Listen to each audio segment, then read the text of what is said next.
오늘의 주요 뉴스입니다. 5대 시중은행에서 해마다 직원 횡령 등 금융사고가 잇따르고 있습니다. 그러나 회수액은 사고액의 10분의 1 수준에 그쳐 미미한 것으로 나타났습니다. 서울시가 SGI 서울보증과 재건축 안전진단 비용 지원을 위한 융자보험 상품을 출시했습니다. 재건축이 한층 빨라질 전망입니다. 삼성 SDS가 생성형 AI 시장에 출사표를 던졌습니다. 기업을 위한 AI 서비스를 제공해 초자동화 혁신을 이끈다는 포부입니다. 금융권의 뇌관으로 지목된 부동산 프로젝트 파이낸싱 대출 연체율 상승세가 한풀 꺾인 모습입니다. 그러나 불안 요인이 여전해 지속적인 위험 관리가 필요하다는 지적입니다.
여러분 안녕하십니까? 센 경제 라이브 시작합니다.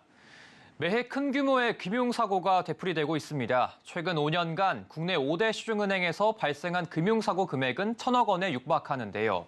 갈수록 규모는 커지고 있지만 정작 회수 금액은 미미한 수준으로 나타났습니다. 김수빈 기자의 보도입니다. 5대 시중은행에서 직원 횡령 등 금융사고가 잇따르고 있지만 회수액은 10분의 1 수준인 것으로 나타났습니다. 윤창현 국민의힘 의원실 자료에 따르면 지난 2019년부터 올해 7월까지 5대 은행에서 발생한 금전 사고액은 총 991억 9,278만 원. 특히 지난해 우리은행에서 발생한 600억 원대 횡령 사고, 국민은행에서의 150억 원대 부동산 담보대출 서류 조작 사고 등의 규모가 컸습니다. 여기에 BNK 경남은행 1,000억 원대 횡령 등 5대 시중은행을 제외한 금융회사 횡령 사고액까지 더하면 규모는 더 커집니다. 전체 금전 사고 중에선 고객 예금이나 회사 돈을 가로채는 횡령 유형이 가장 빈번했습니다. 문제는 사고 금액 가운데 회수한 금액은 고작 108억 2,508만 원에 불과하다는 점입니다. 회수율이 낮은 이유는 사고 경로를 쉽게 파악하기가 어렵기 때문이란 분석입니다. 때문에 실효성 있는 내부 통제 방안도 필요하지만 사고를 일으킨 당사자에 대한 처벌도 강화해 사고 자체를 예방해야 한다는 지적이 나옵니다. 내부 통제 자체를 강화하는 것도 필요하지만 그것만으로 횡령 등의 금융 사고를 막는 데는 한계가 있고요. 실질적으로 문제를 일으킨 분에 대해서 민형사상 그리고 경제적인 손해에 대해서 배상하도록 하는 것이 중요한 것으로 판단됩니다. 한편 내년 중 대형 금융사고나 내부 직원 일탈이 반복될 경우 경영진이 직접 책임을 지게 되는 금융판 중대재해 처벌법이 시행될 예정입니다. 서울경제TV 김수빈입니다. 정부가 올해 초 노후된 단지들의 재건축 사업이 빠르게 이뤄질 수 있도록 안전진단 규제 완화책을 발표했죠. 여기에 더해 서울시가 안전진단 비용을 지원하기 위한 융자보험 상품도 판매합니다. 이 재건축 초기 비용 부담을 줄여 사업에 속도를 내겠다는 겁니다. 이재영 기자입니다. 서울시가 오는 15일부터 SGI 서울보증과 재건축 안전진단 비용을 지원하기 위한 융자보험 상품을 판매한다고 밝혔습니다. 안전진단은 현 제도에선 주민들이 안전진단 비용을 먼저 부담해야 해 재건축 지연 요인 중 하나로 꼽힙니다. 통상 안전진단을 할 때 1000세대 기준 3억 원이 듭니다. 세대당 내는 돈은 10만 원에서 50만 원 안팎인데 재건축 사업이 진행된다는 보장이 없다 보니 안전진단에 필요한 비용을 내기 꺼려하는 주민들이 많기 때문입니다. 하지만 서울시가 먼저 비용을 내서 안전진단을 진행한다는 면에서 긍정적인 효과가 있을 걸로 기대됩니다. 예비조합원님들이 돈을 주머니에서 빼낸다는 것 자체가 상당히 시간이 오래 걸리기 때문에 그런 비용들을 대여를 해준다 그러면 그만큼 사업 속도를 빨리, 한 단계 빨리 안전 진단을 할 수가 있으니까. 사업은 10명 이내로 구성된 주민대표가 SGI 서울보증을 통해 보증서를 발급한 뒤 자치구청장과 재건축 안전진단 비용 지원에 대한 협약을 체결하면 자치구청장은 안전진단에 필요한 비용을 주민대표에게 융자한 걸로 보고 안전진단을 실시하는 식으로 진행됩니다. 융자 한도는 재건축 안전진단 비용의 100% 내에서 자치구청장이 결정할 수 있습니다. 융자 한도는 1인당 최대 5천만 원이며 사업 시행 계획인가 신청 전 또는 시공사 선정 이후 한 달 이내에 갚으면 됩니다.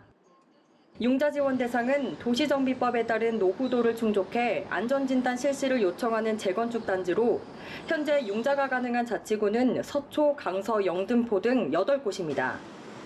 올해 초 정부의 재건축 안전진단 기준 완화 이후 서울에서만 총 165개 단지, 18만 세대가 안전진단을 추진 중입니다.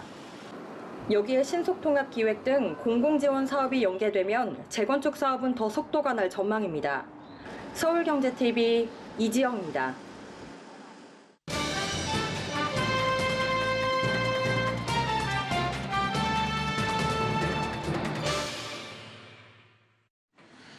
삼성 SDS가 그동안 베일에 쌓였던 생성형 AI 서비스를 공개했습니다. 이 기술을 통해 기업의 업무 생산성을 폭발적으로 향상시키는 하이퍼 오토메이션 혁신을 선도하겠다고 선언했는데요. 오늘 열린 리얼 서밋 현장에 김효진 기자가 다녀왔습니다. 안녕하십니까? 네, 안녕하세요. 네, 오늘 일단 현장 분위기 좀 어땠습니까? 네, 오늘 서울 파르나스 호텔에서 열린 리얼 서밋 현장에는 오전 미디어데이를 시작으로 오후에는 세션별로 주제 발표가 이어졌는데요. 수백 명의 참석자들로 붐볐습니다. AI와 데이터, 클라우드 컴퓨팅, 엔터프라이즈 솔루션, 금융 등을 주제로 삼성 SDS의 핵심 역량과 사업 사례를 공유하는 세션 발표가 진행됐습니다. 대한항공의 애플리케이션 현대화 사업과 아모레퍼시픽의 클라우드 전환 사례 등 기업 핵심 시스템의 디지털 전환 사례가 발표돼 참가자들의 주목을 받았습니다. 네, 이 삼성 SDS가 자신 있게 내놓은 이 생성형 AI 서비스는 어떤 점이 좀 달랐습니까? 네, 삼성 SDS가 이번에 공개한 하이퍼 오토메이션은 오피스에서의 자동화를 뜻합니다. 오피스에서는 사람의 언어, 즉 말로 모든 의사 과정이나 업무 프로세스가 진행이 되는데요. 사람의 언어는 변동성이 있고 또 확률적인 면도 있기 때문에 하나의 법칙으로 만들어 자동화하기가 굉장히 어렵습니다. 이렇기 때문에 대부분의 기업이 오피스에서 업무를 보지만 이 하이퍼 오토메이션 시스템 개발에는 제약이 있었습니다. 하지만 거대 언어 모델인 LLM을 활용하면 오피스에서의 하이퍼 오토메이션이 가능해집니다. 이 LLM은 사람의 언어를 듣고 이해한 후에 컴퓨팅 언어로 바꾼 뒤에 컴퓨터에 명령을 할 수 있기 때문입니다. 삼성 SDS는 생성형 AI인 LMM을 활용해서 기업이 하이퍼 오토메이션을 이룰 수 있도록 연결하는 시스템들을 제공한다는 계획입니다. 예, 이 삼성 SDS가 생성형 AI가 기업에서 잘 활용될 수 있도록 하는 이 연결 시스템을 제공한다는 것 같은데 정확히 좀 어떤 시스템을 공개했습니까? 네, 지적 작업을 자동화하는 솔루션인 브리티 코파일럿과 이 클라우드 시스템의 생성형 AI 결합을 가속화하는 플랫폼 이 패브릭스입니다. 이 솔루션과 플랫폼은 오픈 AI의 챗 GPT나 또 네이버의 하이퍼 클로바엑스 등 기업이 원하는 다양한 거대 언어 모델을 결합할 수 있고요. 또 보안이 필요한 기업 고객에게는 프라이빗 서비스 시스템을 구축해 제공하는 등 호환성도 갖췄습니다. 예, 말씀해 주셨는데 이 지적 작업을 자동화한다는 게 좀 어떤 방식으로 AI를 활용할 수 있도록 한다는 것입니까? 네, 브리티 코파일럿의 코파일럿은 공동 조종사라는 뜻인데요. 나의 업무를 도와주는 보조 조종사가 생기는 셈입니다. 이 메일이나 메신저, 영상회의, 데이터 저장처럼 공통 업무 시스템에서 진행되는 곳에 생성형 AI를 접목한 겁니다. 쉽게 설명하면 AI가 영상회의를 듣고 회의록을 작성하기도 하고요. 실행 방안을 도출해 담당자에게 메일을 보내기도 합니다. 생성형 AI를 통해 다양한 작업을 자동화할 수 있는 겁니다. 특히 이 기술은 기업이 원래 사용하던 기존 시스템과 연계할 수도 있고 프라이빗 클라우드 환경도 지원하기 때문에 보안 걱정 없이 사용할 수 있다는 게 삼성 SDS의 설명입니다. 예, 이게 플랫폼도 있다고 들었는데 이 클라우드 시스템의 생성형 AI를 좀 가속화하는 결합을 할 수 있는 플랫폼이 있다고 저는 얘기를 들었거든요. 좀 어떻게 이해하면 될까요? 네, 기업의 다양한 데이터 그리고 지식 자산, 업무 시스템처럼 IT 자원을 한 곳에 모아서 임직원들이 손쉽게 공유하고 또 사용할 수 있는 비즈니스 플랫폼을 말합니다. 이 생성형 AI와 업무 시스템을 더 쉽고 빠르게 연결할 수 있다는 건데요. 이 구형중 삼성 SDS 클라우드 서비스 사업부장은 생성형 AI 도입을 원하는 기업은 패브릭스를 통해 모든 업무 시스템과 다양한 거대 언어 모델을 쉽고 간편하게 연결해서 하이퍼 오토메이션을 가속화할 수 있다고 강조했습니다. 예, 이게 그럼 기업 입장에선 자동화를 넘어서서 초자동화를 좀 앞당길 수 있을 것을 기대를 하고 있는 것 같은데 이 기술을 삼성 SDS 직원들은 좀 미리 한번 경험을 해봤다고요? 네, 황성우 삼성 SDS 대표는 삼성 SDS 임직원들이 생성형 AI를 사내에서 테스트해봤더니 매일매일 놀라움과 감탄을 자아냈다고 밝혔습니다. 황 대표는 거대 언어 모델은 변동성이 많은 인간 언어를 잘 이해하기 때문에 기존에는 할 수 없었던 오피스 업무에 진정한 하이퍼 오토메이션을 가능하게 하는 길을 열어줬다고 말했습니다. 이런 생성형 AI를 잘 활용해서 업무 효율성이 좀 올라갈 수는 있는데 이 많은 일에 생성형 AI를 통해 진행을 하다 보면은 좀 AI가 이 사람들의 일자리를 좀 뺏어갈 수도 있다. 이런 우려도 좀 있을 것 같아요. 네, 그렇지만 생성형 AI가 사람의 일자리를 대체할 수는 없을 전망입니다. 앞서 코파일럿이라는 용어에서 보듯 생성형 AI는 공동조종사 같은 개념이고 이 파일럿을 대신하는 오토파일럿과는 차이가 있습니다. 궁극적인 결정과 작업 지식을 짜는 것은 오로지 사람만이 할 수 있기 때문에 사람의 역할은 여전한 겁니다. 대신 생성형 AI에 어떤 일을 시킬지 고민하는데 더 많은 시간이 소요될 것으로 관측됩니다. 황성우 대표의 이야기 들어보시죠. 저희 앞으로 업무 생산성 향상에 또는 업무의 틀을 아주 바꾸는 거에 이거를 활발하게 활용할 거고 저희 고객들도 저희가 먼저 경험한 이런 것들을 같이 함께 할 수 있도록 그렇게 할 겁니다. 네, 오늘 말씀 잘 들었습니다. 지금까지 산업일부 김효진 기자였습니다. 수고하셨습니다. 감사합니다.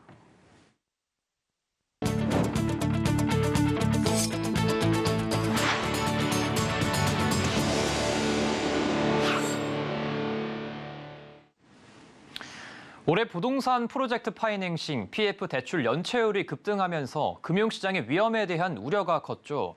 다행히 최근 상승세는 한풀 꺾인 모습인데요. 다만 하반기에도 여러 불안 요인이 계속 남아있는 만큼 지속적인 위험 관리가 필요하다는 지적입니다. 김미연 기자입니다.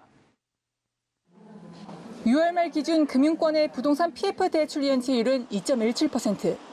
석 달 새 0.16%포인트 또 오르며 지난해 말부터 시작된 상승세를 이어갔습니다. 특히 지난 3월 말 기준 연체율이 0%였던 은행권 연체율이 0.23%로 오르고 같은 기간 증권사도 15.88%에서 17.28%로 1.4%포인트 증가하면서 오름세를 이끌었습니다. 금융권 전반의 연체율 상승폭이 1분기보다 축소돼 둔화 흐름을 보인 점은 긍정적인 대목입니다. 부동산 시장이 일부 회복되고 지난 4월부터 PF 대주단 협약을 통해 부실 사업장 정상화 작업도 추진된 영향입니다. 금융위원회에 따르면 지난달 말 기준 대주단 협약이 적용된 부실 및 부실 우려 사업장은 모두 187곳으로 이 중 152곳에 만기 연장과 신규 자금 지원 등 정상화 작업이 추진되고 있습니다. 한국자산관리공사가 1조 원 규모로 조성한 PF 사업장 정상화 지원 펀드가 이달 중 본격 가동하면 앞으로 연체율이 더 낮아질 거란 관측도 나옵니다. 하지만 하반기에도 고금리 상황 지속 등 부동산 불안 요인은 많은 상황. 그동안 걔네 열심히 했기 때문에 아마 그런 수치들이 나오는데 지금 현장 얘기는 힘들다는 얘기들이 계속 나오거든요. 그런 부분에서 안심할 수 있는 수치는 아니고 금융위는 PF 위험을 상시 점검하고 필요한 곳에 정상화 자금이 원활히 공급될 수 있도록 조치를 지속한다는 방침입니다. 서울경제TV 김미연입니다. 이달 말부터 시작되는 6일간의 황금 연휴를 앞두고 금융권은 해외여행계 공략에 나서고 있습니다. 은행들은 환율을 우대해주고 상품 캐시백을 제공하는 한편 이 페이사들은 편리한 결제 경험을 내세우며 수요 잡기에 한창인데요. 민세원 기자의 보도입니다. 금융권이 이달 말 추석 연휴를 앞두고 환전 수요 공략에 나서고 있습니다. 10월 2일 임시공휴일 지정으로 연휴 기간이 6일로 늘어나면서 해외 여행객이 급증할 것으로 예상되기 때문입니다. 특히 금융권은 여행객 환전 수요가 몰리는 달러, 엔화, 위안화에 집중하는 모습입니다. NH농협은행은 어제부터 추석 황금 연휴 지금 환전하세요 이벤트를 시작했습니다. 달러, 엔화 환전 고객에게 상품 또는 캐시백을 제공하는 행사입니다. BNK 부산은행도 이달 30일까지 국제 여객터미널에서 엔화를 환전한 고객들을 대상으로 일본 돈키호테 쿠폰을 증정하는 이벤트를 진행 중입니다. 또 30만 원 이상 환전 시 달러 엔화 환율 우대 90% 혜택도 제공하고 있습니다.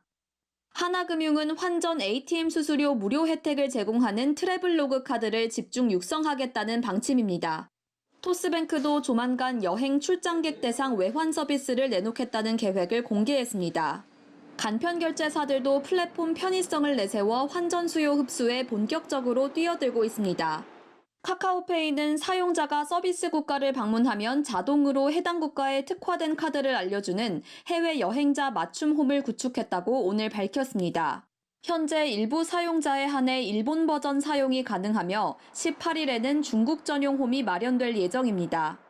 네이버페이도 이달 초부터 해외 QR 현장 결제 서비스를 시작했습니다. 별도 환전 없이 현지 통화로 결제되는 서비스로 중국, 일본을 시작으로 연내 수십 개 국가로 범위를 확장한다는 방침입니다. 연휴를 앞두고 이 같은 금융권의 환전 수요 확보 경쟁은 계속될 것으로 보입니다. 해외여행 나가는 규모들이 많이 커지고 있다 보니까 계속 서비스 확대하는 노력들은 계속 해나갈 것 같아요. 서울경제TV 민세원입니다. 편의점의 대표 식품 카테고리가 변화하고 있습니다. 삼각김밥이나 라면 등 즉석식품이 매출에 줄을 잃었다면 이제는 건강식품을 구매하는 고객들이 많아지는 추세인데요. 편의점 주요 소비층인 젊은 세대 사이에서 헬시 플레저 트렌드가 확산한 것이 영향을 미친 것으로 풀이됩니다. 서지은 기자입니다. 편의점에서 단백질 음료 등 건강식품 카테고리 매출이 빠르게 증가하고 있습니다. GS25는 지난달 단백질 음료 매출이 전년 동월 대비 348.5% 증가했다고 밝혔습니다. 연간으로 살펴봐도 성장세가 뚜렷합니다. GS25의 단백질 음료 연매출 신장률은 2021년 253.4%, 지난해엔 345.7%에 달합니다.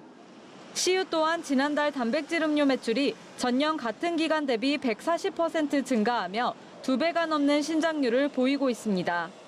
편의점을 방문하는 주요 소비층이 간단하게 한 끼를 해결하는 젊은 세대인데 이들 사이에서 즐거운 건강관리를 추구하는 헬시 플레저 트렌드가 확산하면서 관련 제품들 매출이 증가한 것입니다. 간편하게 먹을 수 있는 샐러드나 닭가슴살 제품에 대한 수요도 늘었습니다. 업계 관계자는 샐러드 전문점 제품의 가격이 10,000원 중반대를 넘어가는 동시에 편의점 샐러드 퀄리티는 올라가면서 수요가 증가한 것으로 보인다고 설명했습니다. 편의점 업계는 늘어나는 수요에 발맞춰 건강식품 카테고리를 강화하고 있습니다. GS25는 지난 3월 성인병 예방에 효과적인 채소 아이스 플랜트가 들어간 샐러드 등 신제품 4종을 출시했습니다. 또 이번 달 활력 보충과 다이어트에 도움이 되는 기능성 음료 2종에 대한 프로모션을 진행합니다. CU는 최근 고함량 콜라겐 음료와 단백질 아이스크림을 선보였으며 세븐일레븐은 오리를 주 원료로 한 단백질 바 등을 출시했습니다. 1인 가구들과 젊은 세대들이 많아져서 기존의 편의점 시장이 경쟁이 치열해지다 보니까 자연스럽게 건강식품이나 차별화된 제품들을 구비해 놓는 걸로 경쟁력 강화를 꾀하는 전략이라고. 한편 국내 단백질 식품 시장은 지난해 4천억 원 규모로 2018년에 비해 약 5배 커졌습니다. 서울경제TV 서지은입니다. HD 현대오일뱅크 주유소가 새로운 디자인과 CI를 적용하며 23년 만에 새 단장에 나섰습니다. 성남시 분당구에 있는 주유소에 신규 CI를 반영한 새 디자인이 적용됐습니다. 새로운 디자인은 선이 강조된 단순함이 특징입니다. 여기에 HD 현대오일뱅크 주유소의 상징색인 파란색에 HD 현대의 상징색인 녹색을 더해 새로움을 줬습니다. 새 디자인은 전국 2,700여 개 HD 현대오일뱅크 주유소와 충전소에 순차적으로 적용될 예정입니다. 주영민 HD 현대오일뱅크 대표이사는 단순 로고 교체가 아니라 주유소 디자인을 전면 개편해 눈에 잘 띄고 정돈된 주유소로 거듭나고자 했다며 밝고 세련된 객장 환경을 바탕으로 고객 만족도를 높이고 차별화된 경험을 제공하겠다고 말했습니다. 한화는 오는 10월 7일 한화와 함께하는 서울세계 불꽃축제 2023을 여의도 한강공원에서 개최합니다. 올해는 다채로운 색깔로 내일의 세상을 환하게 비추는 밝은 미래라는 주제로 관람객들에게 가을의 밤 추억을 선사한다는 계획입니다. 한화그룹의 대표적인 사회공헌 활동인 서울세계 불꽃축제는 서울을 대표하는 축제로 올해는 한국을 비롯해 중국, 폴란드 등 3개국이 참가합니다. 특히 올해는 가장 많은 바지선이 투입돼 역대 최대 규모의 불꽃쇼가 될 전망입니다. 새롭게 선보이는 허리케인 불꽃은 관람객들의 눈길을 끌 것으로 기대됩니다. 건강을 상징하는 자연의 선물 홍삼. 100세 인생 천년 기운을 주제로 한 지난 홍삼 축제가 열흘 앞으로 다가왔습니다. 박민홍 기자입니다. 청정한 자연 환경을 자랑하는 대한민국 유일의 홍삼 특구 진안. 최고 품질의 홍삼과 홍삼으로 만든 다양한 음식들을 맛볼 수 있는 한마당 진안 홍삼 축제가 오는 22일부터 24일까지 마이산 일대에서 열립니다. 진안의 영광을 주제로 한 개막 공연을 시작으로 금청무와 축하 공연이 펼쳐집니다.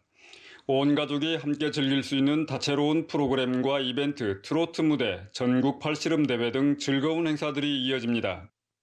먹거리, 놀거리, 볼거리가 가득한 진안 홍삼 축제 열과 성을 다해 준비했습니다. 드라마, 영화 촬영지로 유명한 용담호, 구봉산, 메타세콰이어길을 둘러보는 재미도 쏠쏠합니다. 홍삼 스파, 산악초 타운과 같은 관광 명소 역시 가을 여행의 제격입니다. 모두가 즐겁고 행복한 한마당을 위해 마을 주민과 중고등학생 300여 명은 홍삼 특공대 자원봉사단을 구성했습니다.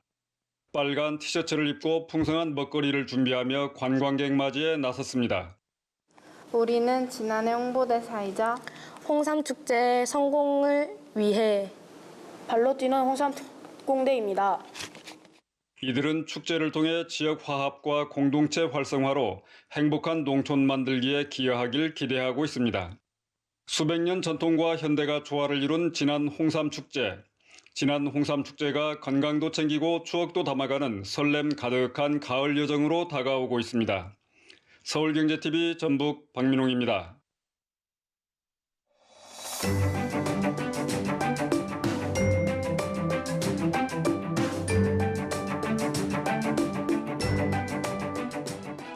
안녕하세요. K웨더 라이프스타일 예보 신지수입니다.